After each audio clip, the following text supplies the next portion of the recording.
Continuamos en Proeconomía y Finanzas. Llegó el momento de saludar a nuestra invitada de la fecha. Estamos en piso hoy con la economista Adriana Bock. Adriana, ¿cómo estás? Muchas gracias por venir. Bueno, hola Edu, ¿qué tal? Un gusto y gracias por la invitación.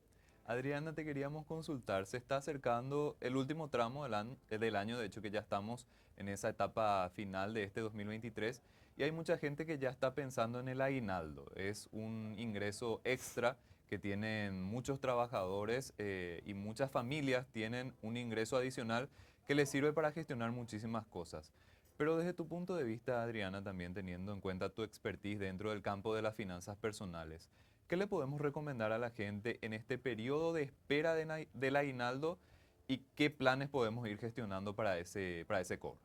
Perfecto, es un momento realmente clave para ir aplicando estrategias de manera a poder cerrar el año de la mejor manera posible en nuestras finanzas y también empezar el año entrante con mayor seguridad, ¿sí? Sin arrastrar de repente desequilibrios que podemos haber corregido ya a esta altura del año. ¿Sí? Ese momento en ese sentido es súper importante.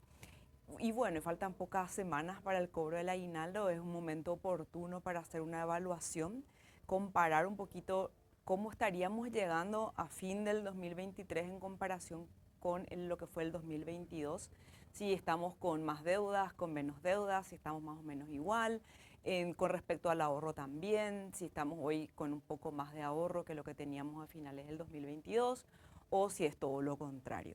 Entonces, sobre esa base hay que tener en cuenta también que el costo de vida se elevó mucho, por lo tanto no sería raro que tengamos un poco más de deudas o que las deudas no hayan bajado como queríamos y que probablemente hayamos desahorrado un poco, ¿sí? O mucho dependiendo de la situación por lo que fue el aumento del costo de vida. Entonces, teniendo en cuenta todas esas cosas, ir planificando cómo ese aguinaldo puede venir a compensar en parte lo que sería nuestra pérdida de liquidez y nuestra pérdida a lo mejor también patrimonial cuando gastamos nuestros ahorros, hablamos de una pérdida patrimonial, para poder ir compensando eso y empezar ya el 2024 con otra perspectiva. Adriana, en un escenario ideal, la gente que percibe el aguinaldo o algún otro tipo de remuneración adicional a lo que es el salario mensual, ¿qué te parece que tiene que priorizar? ¿Se prioriza apartar ese monto? Hablo del escenario ideal, un escenario en el cual estamos equilibrados con nuestras finanzas, no tenemos tantas deudas o estamos en un escenario manejable. ¿Se prioriza el ahorro? ¿Se prioriza la inversión? ¿Se prioriza hacer frente a las deudas que tengamos? ¿Qué te parece que es lo mejor? Los ingresos extras podríamos verlos como parte de nuestra ganancia anual, ¿sí? O sea, cuando somos asalariados, a veces confundimos nuestro ingreso mensual con nuestra ganancia.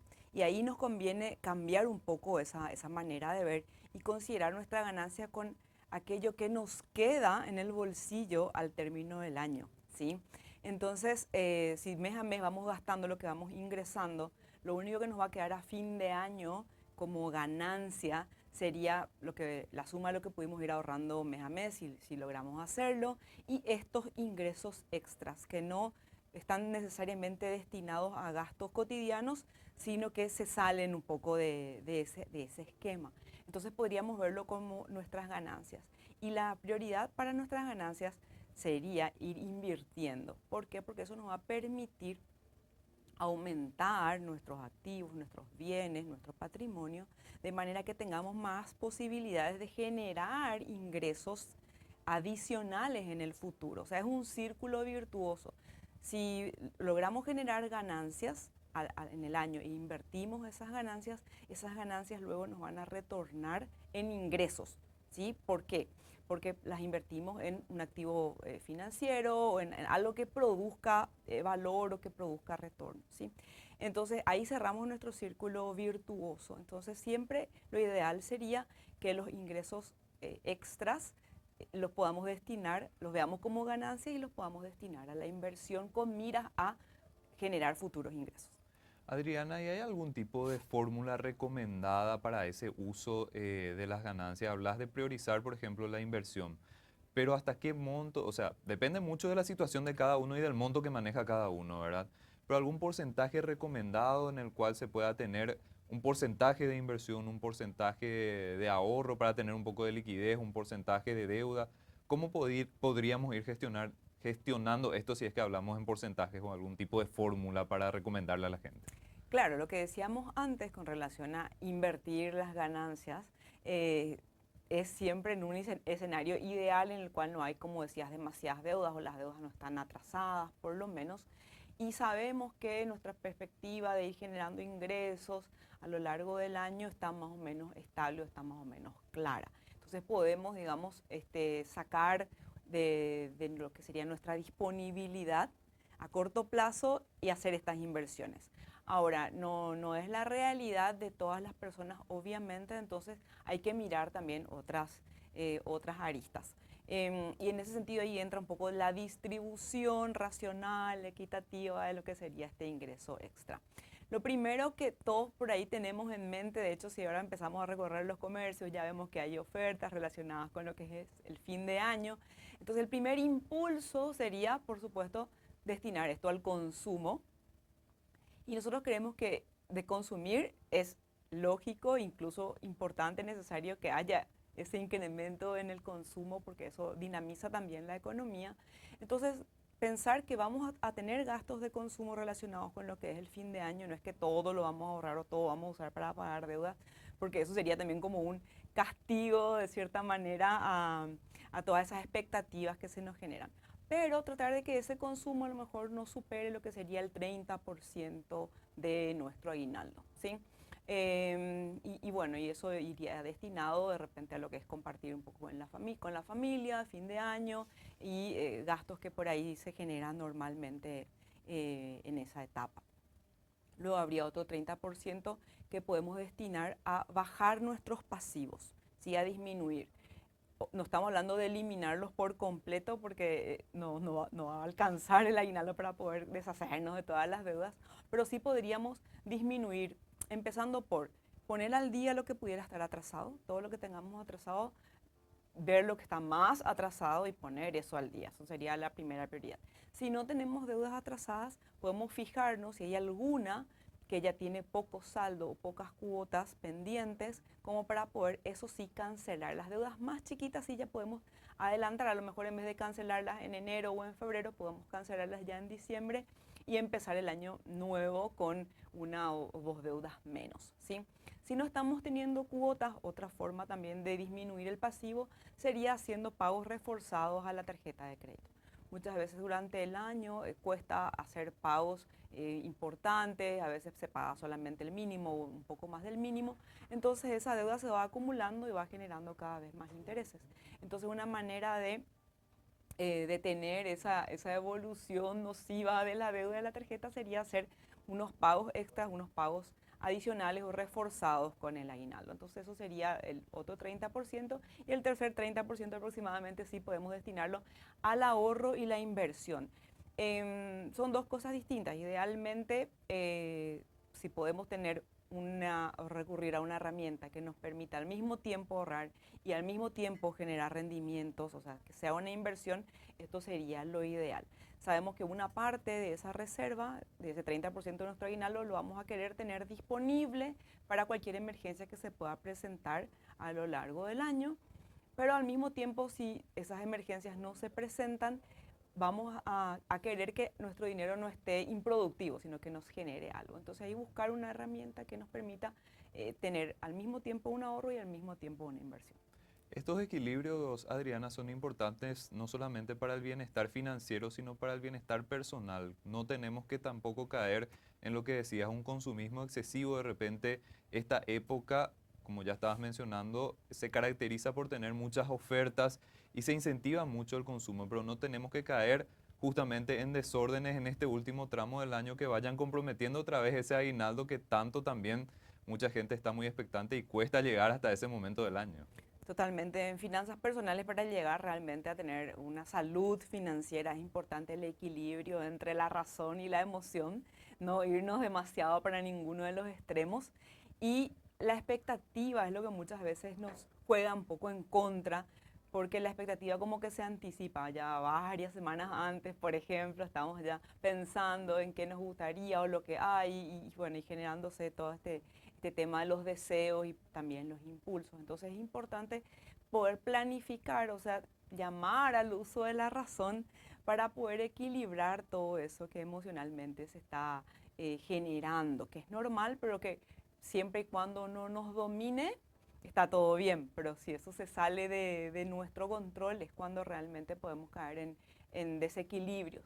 Entonces, algo que es súper importante también como previa al tema del aguinaldo, para poder lograr realmente tener un uso razonable y productivo de nuestro aguinaldo, sería también hacer al mismo tiempo un uso planificado de lo que es el salario que se cobra a fin de noviembre y el salario que se cobra a fin de diciembre, ¿sí? Porque como que en esos 30 días se concentran tres cobros. Fin de mes de noviembre estamos cobrando un salario, antes de Año Nuevo estamos cobrando otro salario y en la mitad de ambos el aguinaldo aproximadamente. Entonces, también ir separando, es decir, no porque a la mitad de diciembre voy a cobrar aguinaldo significa que el salario que cobré a fin de noviembre lo puedo gastar en 10 o 15 días. Igualmente ese salario tiene que rendir los 30 días que corresponde que rindan. Entonces, utilizar el salario de fin de mes de noviembre para cubrir todos los gastos básicos y los costos básicos de vida que corresponden al mes de diciembre, ¿sí? Cuando cobramos nuestro salario de diciembre, que es cerca de fin de mes de diciembre y coincide con el fin de año, hay también una tendencia a usar un uso indiscriminado de ese ingreso porque justo coincide con la última semana del año y eso, bueno, hay bastante presión en ese sentido. Lo ideal sería no tocar el ingreso que cobramos a fin de mes de diciembre hasta que arranque enero.